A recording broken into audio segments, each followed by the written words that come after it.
안녕하세요, 뉴스반장입니다. 너무 괴념치 마시고 조금 기다려 보시죠, 회장님. 뭔 소리고? 어차피 대중들은 개돼지입니다. 그럼 뭐하러 개돼지들한테 신경을 쓰시고 그러십니까? 적당히 지저대다가 알아서 조용해질 겁니다. 어차피 대중들은 개돼지입니다. 뭐하러 개돼지들한테 신경을 쓰고 그러십니까? 적당히 지저대다가 알아서 조용해질 겁니다. 지난 2015년 개봉했던 한국 영화 내부자들 속에 등장하는 대사인데요. 조국일보 이강희 주필이 대기업 총수 앞에서 한 말입니다. 그런데 그런 일이 실제로 있었죠. 지난 2016년 한국의 고위공직자였던 나양욱이 공직자의 신분을 망각한 채 신분제를 공고화하는 국민을 개돼지라고 비난해 국민들의 공분을 사고 파면당했던 사건이었는데요. 그는 당시 이 판결이 부당하다며 항소했고 끝내 다시 복직됐습니다. 그 후 숨지기며 공직 생활을 연명하다시피 해온 그가 다시 국정감사에 화려하게 등장했는데요. 윤석열 정부에서는 명실상부한 재활용도 불가능한 인사들만 주워 모으고 있나 봅니다. 실패한 이명박 박근혜 정부의 관료들부터 극우로 전향한 인사들, 그리고 도덕적으로나 윤리적으로 문제가 있는 사람들만 이렇게 데려다 중용을 하는지 알 수가 없는데요. 이러니 나라 수준이 떡락하고 있는 거죠. 보고 있자니 우라가 터지고 또 딱히 막을 방법도 보이지 않는데요. 얼마나 이 꼴을 더 봐야 하는지 저도 망연자실할 뿐입니다. 여러 가지 기사 댓글을 막 지난 며칠간 계속 밤에 못 자고 보면서 정말 제가 잘못했구나, 정말 죽을 죄를 지었구나라고 생각했습니다.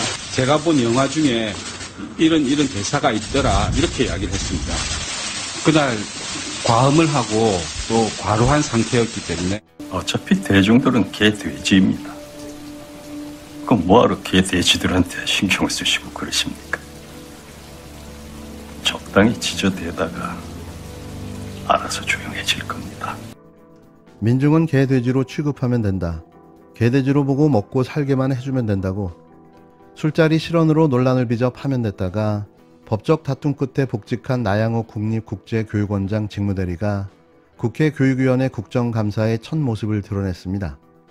국회 교육위는 지난 4일 교육부와 소속 7개 기관을 대상으로 국정감사를 실시했는데요.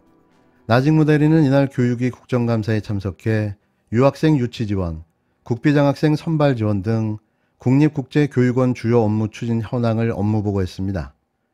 나 직무대리는 2016년 7월 교육부 정책기획관으로 일할 당시 경향신문 기자들과 저녁 식사 자리에서 민중은 개돼지, 신분제를 공고화시켜야 한다는 취지의 발언을 한 것으로 알려져 물의를 빚었는데요.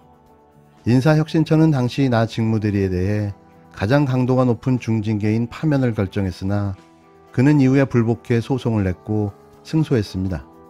1, 2심 재판부는 공무원 전체에 대한 신뢰가 훼손됐다면서도 파면 처분은 지나치다고 판단했는데요. 역시 법피아들인 거죠. 이 판결에 따라 인사혁신처 중앙징계위원회는 징계 수준을 파면보다 완화된 강등으로 변경했고 나 직무대리는 2018년 8월 교육부 산하 중앙교육연수원 연수지원 협력과장으로 복귀했는데요. 같은 해 그는 서울행정법원에 강등 처분 취소 소송을 냈으나 2020년 패소했습니다. 나 직무대리는 2019년 해당 발언을 보도한 언론사를 상대로 정정보도 및 손해배상 청구 소송을 제기했지만 최종 패소했는데요. 그는 저희도 모르는 사이 참 꼼꼼하게 열심히 살고 있었습니다. 1, 2심은 국민을 대상으로 민중은 개돼지로 취급하면 된다는 등의 발언을 했다는 기사 내용이 허위라고 보기 어렵다고 판단했는데요. 대법원도 교육부 고위공직자의 사회관과 대국민 자세, 오만함 등을 비판하려는 공익적 목적에서 이루어진 보도행위는 위법성이 없어 손해배상 대상이 아니라는 판단은 잘못이 없다고 최종 판결했습니다.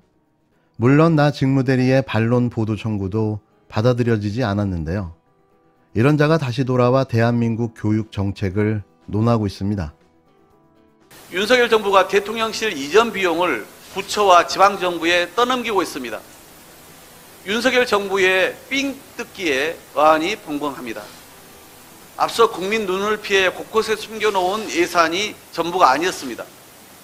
각 부처 예산을 곶감 빼먹듯 해서 대통령실 이전 비용으로 충당하는 꼼수까지 부렸습니다. 대통령 관제에 필요한 주방기구와 가구 구매 비용 20억 원을 행안부 예산으로, 대통령실 보안 검색 강화 예산 70%는 과기부에 떠넘겼습니다. 심지어 대통령실 소방대 이전에 서울시민혈세 11억 원을 끌어다 썼습니다. 그 사이 대통령실 관저 리모델링은 9번이나 계약을 바꾸면서 애초 41억 원이던 비용이 122억 원까지 늘었습니다. 대통령실 이전 비용 1조 원 점점 현실화되고 있습니다. 눈덩이처럼 불어나는 이전 비용을 감당하느라 각 부처가 써야 할 예산을 쥐어짜는 것도 문제지만 국민 눈을 피해 숨기는 것은 더 큰 문제입니다. 부총리는 대통령실 이전 비용 논란에 계산이 납득 안 된다면서 정작 국감에서 요청하는 자료는 하나도 내놓지 않았습니다. 대통령실 졸속 이전은 혈세 낭비이자 국민 기만입니다. 의혹이 해소되기는커녕 국정조사의 당위성만 분명해지고 있습니다. 국감에서 추가로 드러난 의혹 모두 국정조사를 통해 투명하게 밝혀야 합니다. 최근 여론에 따르면 국민 63.1%가 청와대로 돌아가라고 하고 있습니다.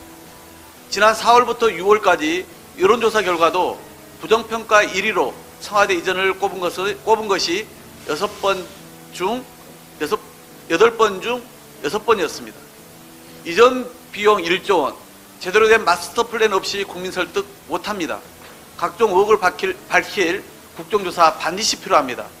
여당 역시 입법부 일원으로서 국정조사에 적극 협력해야 할 것입니다. 국민 혈세 무서운 줄도 모르고 마구잡이로 써대고 있는데요. 혹시 돈 쓰려고 대통령이 된 걸까요?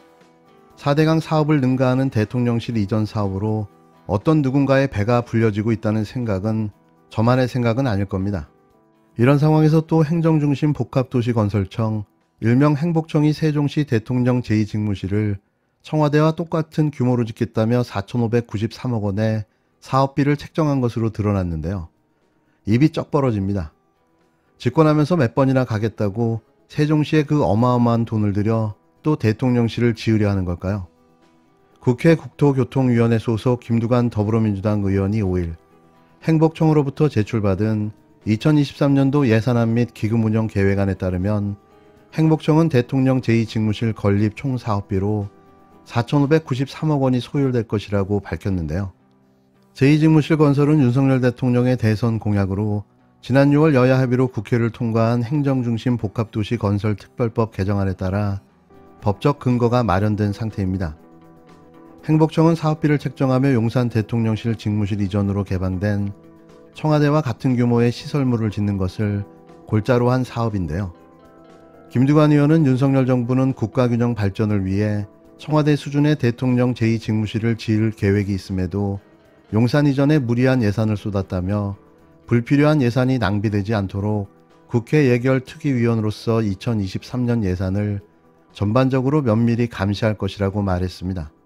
세종시의 대통령 제2직무실 건립을 위해 4,600억 원의 예산을 잡아뒀습니다. 원래 공개 경쟁 입찰을 통한 사업자를 선정하는 게 원칙인데요. 또 수의계약으로 비공개로 진행할 듯 싶습니다. 앞서 대통령실 이전도 모두 비공개 수의계약 처리했는데요. 해당 업체는 김건희 씨의 지인이나 관련 회사였습니다.